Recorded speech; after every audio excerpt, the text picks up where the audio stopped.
নমস্কাৰ, মই আপিল ৰহমান আৰু স্বাগতম জনাইছোঁ ইউটিউব চেনেললৈ। চ' তোমালোকে যদি অহা কাইলৈ তোমালোকে পৰীক্ষা দিবলৈ গৈ আছা, বিজ্ঞানৰ পৰীক্ষা, মেট্ৰিক পৰীক্ষাৰ।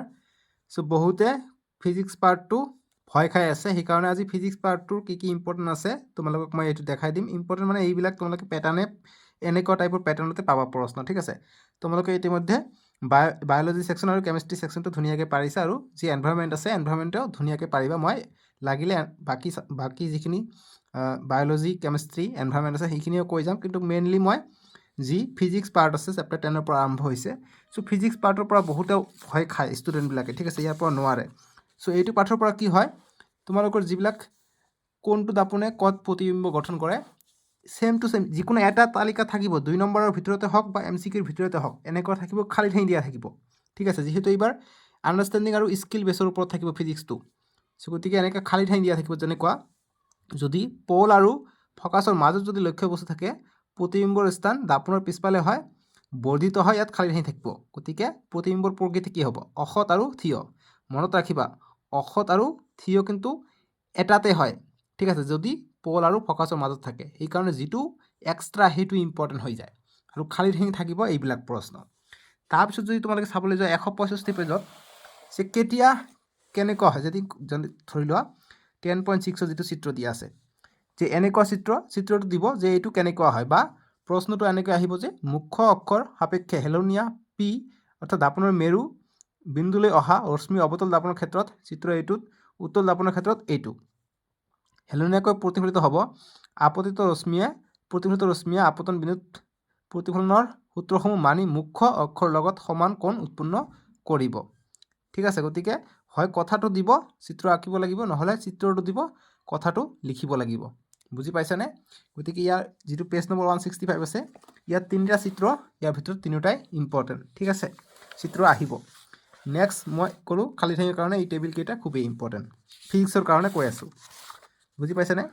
তাৰপিছত যিটো বিবৰ্ধন আছে, বিবৰ্ধনৰ ওপৰত অংক আহে, কিন্তু MCQ হিচাপে তোমালোকৰ আহিব পাৰে এইটো সূত্ৰটো। বুজি পাইছা? এইটো তোমালোকে জানি ল'বা। তাৰপিছত মই তোমালোকক যদি দেখাব যাওঁ, যিকেইটা উদাহৰণ দিয়া আছে, উদাহৰণতকৈ এইটো পাঠৰ কাৰণে যি প্ৰতিসৰাংক আছে, এই প্ৰতিসৰাংক কিন্তু মিলাব আহিব পাৰে। যে বায়ুৰ প্ৰতিসৰাংক কিমান, তেনেকুৱা ৰুবিৰ প্ৰতিসৰাংক কিমান, হীৰাৰ প্ৰতিসৰাংক কিমান, H2 গেছৰ প্ৰতিসৰাংক কিমান, এইটো মই এক্সট্ৰাকৈ লিখি দিছোঁ। চ' গতিকে খালী ঠাই আহিব পাৰে, বুজি পাইছেনে, প্ৰতিসৰাংকৰ ওপৰত। গতিকে সেইখিনি তোমালোকে জনাটো খুবেই দৰকাৰ। তাৰপিছত তোমালোকে মই যদি দেখাব যাওঁ নেক্সট অনুশীলনীৰ যিবিলাক MCQ থাকে, MCQ কেইটা কিন্তু হুবহু প্ৰশ্ন আহে, ঠিক আছে। তাৰপিছত শূন্যৰ পোহৰৰ বেগটো আহে, MCQৰ কাৰণে ইম্পৰ্টেণ্ট।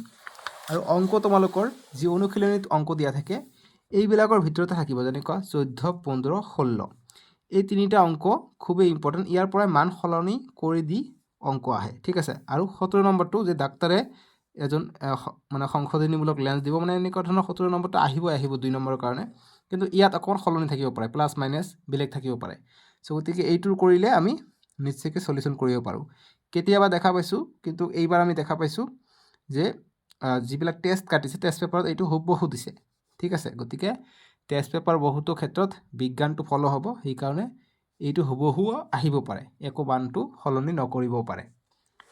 তাৰপিছত 11 নম্বৰ পাৰ্ট যিটো আছে, মানুহৰ চকু আৰু বাৰে বৰণীয়া পৃথিৱী, ইয়াৰ ভিতৰত তোমালোকে চকুৰ চিত্ৰটো এইবাৰ চাই যাবা, ইম্পৰ্টেণ্ট আছে, কোনটো অংশক কি বুলি কয়, ঠিক আছে। তাৰপিছত নেক্সট এনেকুৱা এটা প্ৰশ্ন দিব পাৰে যে ইয়াত কৈছে তোমালোকে চোৱা যে চকুৰ পতা হ'ল এখন কলা পেশীবহুল পৰ্দা যি চকুৰ মণিৰ আকাৰ নিয়ন্ত্ৰণ কৰে। গতিকে চকুৰ মণিৰ আকাৰ কোনে নিয়ন্ত্ৰণ কৰে, তেনেকুৱা ধৰণৰ প্ৰশ্ন আহিব পাৰে। নেক্সট প্ৰশ্ন তোমালোকৰ লেন্সৰ উপাযোজন ক্ষমতা কি হয়, সেইটো প্ৰশ্ন। তাৰপিছত চিলিয়াৰী পেশী সংকোচনৰ ফলত কি হয়। তাৰপিছত মায়'পিয়াৰ যিবিলাক চিত্ৰ আছে, এইটোতকৈ তোমালোকে হাইপাৰ মেট্ৰপিয়া যিটো দিয়া আছে, হাইপাৰ মেট্ৰপিয়াৰ চিত্ৰটো ইম্পৰ্টেণ্ট, C নম্বৰটো, এইটো চিত্ৰ এইবাৰৰ কাৰণে, বুজি পাইছা। তাৰপিছত নেক্সট যদি দেখিবলৈ যাওঁ আমি প্ৰিজনৰ গঠন, এইটো চিত্ৰ চাই যাবা, পেজ নম্বৰ 193, এইটো চিত্ৰ, ঠিক আছে। বগা পোহৰৰ বৰ্ণালীৰ পুনৰ সংযোজন চিত্ৰটো। তাৰপিছত তোমালোকৰ যে কি আহিব পাৰে, ধৰি লওক তলৰ কোনটো অশুদ্ধ, তাৰে ভিতৰত এটা থাকিব যে ৰামধেনু সদায় সূৰ্যৰ দিশত সৃষ্টি হয়, গতিকে অৰিজিনেলটো হ'ব সূৰ্যৰ বিপৰীত দিশত সৃষ্টি হয়, গতিকে এইটো কিন্তু তেনেকুৱা ধৰণে দিয়ে। ঠিক আছে লাইনটো। আৰু আকাশৰ তৰা তিৰবিৰণিৰ ওপৰত এটা প্ৰশ্ন থাকিব 2 নম্বৰৰ কাৰণে, কিয় তিৰবিৰাই।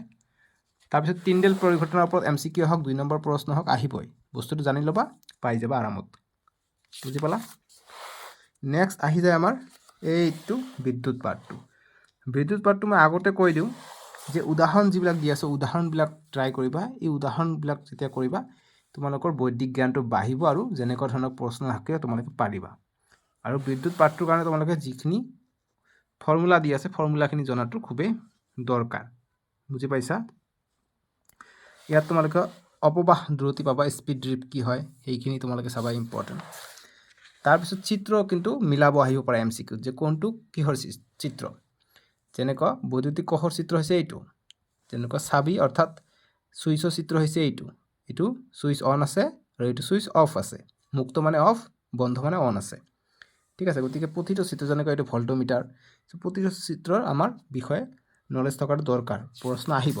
ঠিক আছে, তাৰপিছত যদি মই দেখাব যাওঁ যে 1 ওহম ইজ ইকুৱেল টু কিমান 1 ভল্ট বাই এম্পিয়াৰ, এইটো important. V is equal to I is equal to V/R। তাৰপিছত ৰোধকতাৰ ওপৰত তোমালোকে চাবা ৰূপ, তাম আৰু সোণ ক'ত গ'ল, সোণটো ইয়াত দিয়া নাই না, নাই যদি তথাপি ৰূপ আৰু তাম এই দুটা চাবা।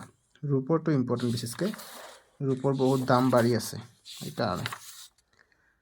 তাৰপিছত তোমালোকৰ সমান্তৰাল সজ্জাত ৰোধক যিটো থাকে এইটো চিত্ৰ, তোমালোকে এইটো সূত্ৰ জানিবা, যেনেকৈ ইফালে দিয়া আছে সূত্ৰটো, কাৰেণ্টৰ সূত্ৰ আৰু ৰোধকৰ সূত্ৰ ইম্পৰ্টেণ্ট। তাৰে ওপৰত প্ৰশ্ন দিয়া আছে, উদাহৰণখিনি চাবা।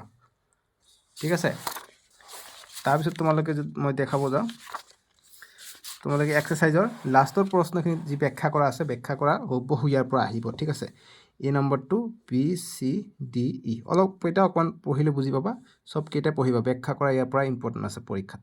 ঠিক আছে, নেক্সট 13 নম্বৰ পাৰ্টটো দিছে আমাক যে বিদ্যুৎ প্ৰবাহৰ চুম্বকীয় ক্ৰিয়া। গতিকে বিদ্যুৎ প্ৰবাহৰ চুম্বকীয় ক্ৰিয়াৰ ওপৰত ইয়াত যি হান্স ক্ৰিষ্টিয়ান ওৰেষ্টৰ বিষয়ে দিয়া আছে ইয়াত চাবা, ইয়াৰ পৰা প্ৰশ্ন আহিব পাৰে।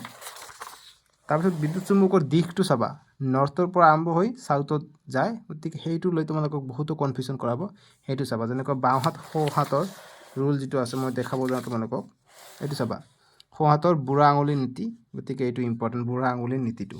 ঠিক আছে, আৰু ফ্লেমিঙৰ বাওঁহতীয়া নীতি, ইয়াৰ ওপৰত বৈদ্যুতিক ক্ষেত্ৰটো ওলাব আহে। ডাইৰেক্ট এইটো প্ৰশ্ন কেতিয়াবা উঠাই দিয়ে, উদাহৰণৰ প্ৰশ্নটো 13.2টো খুবেই ইম্পৰ্টেণ্ট। বুজি পাইছা না, এইটো MCQ হুবহু আহে, বুজি পাইছা? নেক্সট তোমালোকে যদি চাব যোৱা মটৰৰ কাৰ্য প্ৰণালীটো চাবা, 2 নম্বৰৰ কাৰণে আহে। তাৰপিছত যদি মই তোমালোকক জাষ্ট মই ইম্পৰ্টেণ্টখিনি কৈ দি আছোঁ, তোমালোকে যদি সময় পোৱা এইখিনি পঢ়িবা আৰু বাকীখিনিও পঢ়িবা। ঠিক আছে, কিন্তু মই যিখিনি দেখাই আহিছোঁ এইখিনি বেছিকৈ ইম্পৰ্টেণ্ট। MCQখিনি চাবা অনুশীলনীৰ। আৰু লাষ্টত 11 নম্বৰ প্ৰশ্নটো মই কৈ দিছোঁ যে বৈদ্যুতিক মটৰৰ চিহ্নিত চিত্ৰ অংকন কৰা আৰু ইয়াৰ মূল নীতি কাৰ্য ব্যাখ্যা, গতিকে কৈ দিলোঁ। নেক্সট তোমালোকে 13 নম্বৰ প্ৰশ্ন 1 নম্বৰ 2 নম্বৰ 3 নম্বৰলৈকে, গতিকে সেইখিনি চাবা।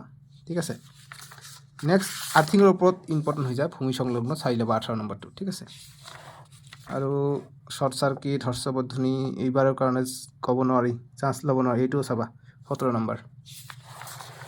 নেক্সট শক্তিৰ উৎস, এইবিলাক এনভাইৰনমেণ্টৰ পৰা দিছে। চ' শক্তিৰ উৎসৰ পৰা কেনেকুৱা ধৰণৰ প্ৰশ্ন আহে, ধৰি লোৱা যে বায়ু শক্তি কি হয়, জীৱভৰ কি হয়, এইবিলাক পৰম্পৰাগত শক্তিৰ উৎস হয়। অপৰম্পৰাগত শক্তিৰ উৎসবিলাক চাব লাগে। যেনেকুৱা সৌৰশক্তিটো কি, সৌৰশক্তিটো এটা অপৰম্পৰাগত শক্তিৰ সম্পদ বা বিকল্প, তোমালোকৰ ছ'চিয়েল চায়েন্সত প্ৰশ্ন আহিছিলে বিকল্পটো। ঠিক আছে, গতিকে চাবা চায়েন্সৰ পৰাই প্ৰশ্ন আহিছে, দেখিছানে? এতিয়া নিউক্লিয়াৰ শক্তি কি হয় সেইখিনি চাবা। লাষ্টত এটা প্ৰশ্ন আছে, এইটো 16 নম্বৰ পাঠৰ RRRটো মই বুজাই দিব বিচাৰোঁ। RRRৰ ওপৰত আহে যে ৰিডিউচ, ৰিইউজ আৰু ৰিচাইকেলৰ ওপৰত। ঠিক আছে, RRRটো খুবেই ইম্পৰ্টেণ্ট। এইটো যদি ভিতৰত দেখাব যাওঁ ক'ত বা আছে 3R2, কিন্তু সেইখিনি চাবা। নৰ্মেদা ৰিভাৰ চাবা, নৰ্মদা ৰিভাৰৰ সমস্যা। তাৰপিছত ইয়াত চাবা বহুতো ক্ষেত্ৰত দিয়া আছে যে ভাৰতবৰ্ষত পানী সঞ্চয় প্ৰক্ৰিয়াটো এটা অতি পুৰণি ধাৰণা, যেনেকৈ অতীত কালৰ পৰা ৰাজস্থানৰ খাদিনছ গতিকে ৰাজস্থানৰ পানী সঞ্চয় কৰা পদ্ধতিটোৰ নাম কি যে খাদিনছ আৰু নাদিছ তেনেকুৱা মধ্য প্ৰদেশৰ নামটো কি বান্দিছ তেনেকুৱা আহিব পাৰে প্ৰশ্নত ঠিক আছে MCQ আকাৰে যি কি নহওক তোমালোকক মই এটা আইডিয়াহে দিলোঁ যে কিতাপটো কেনেকৈ পঢ়িব লাগে আৰু কিতাপটোত প্ৰশ্ন কেনেকৈ দিয়ে ঠিক আছে মই চেষ্টা কৰিছোঁ যিমান কম টাইমত মই তোমালোকক বস্তুখিনি দেখাই দিলোঁ মই বায়'লজি পাৰ্ট কেমিষ্ট্ৰি পাৰ্ট মই আগত ভিডিঅ' বনাই দিছোঁ অলৰেডি যিখিনি সলিউশ্যন ভিডিঅ' আছে সেইবিলাকতো মই ধুনীয়াকৈ বুজাই দিছোঁ তথাপি বহুতে কৈ আছে যে ছাৰ আপুনি ফিজিক্স পাৰ্টটো বুজাই দিয়ক সেইকাৰণে ফিজিক্স আৰু এনভাইৰনমেণ্ট পাৰ্টটো দি দিলোঁ তোমালোকে ভিডিঅ'টো কেনেকৈ পালা মোক কমেণ্ট বক্সত জনাবা ঠিক আছে চ' আজিলৈকে আহোঁ তোমালোকৰ কালিৰ পৰীক্ষাৰ কাৰণে বেষ্ট অফ লাক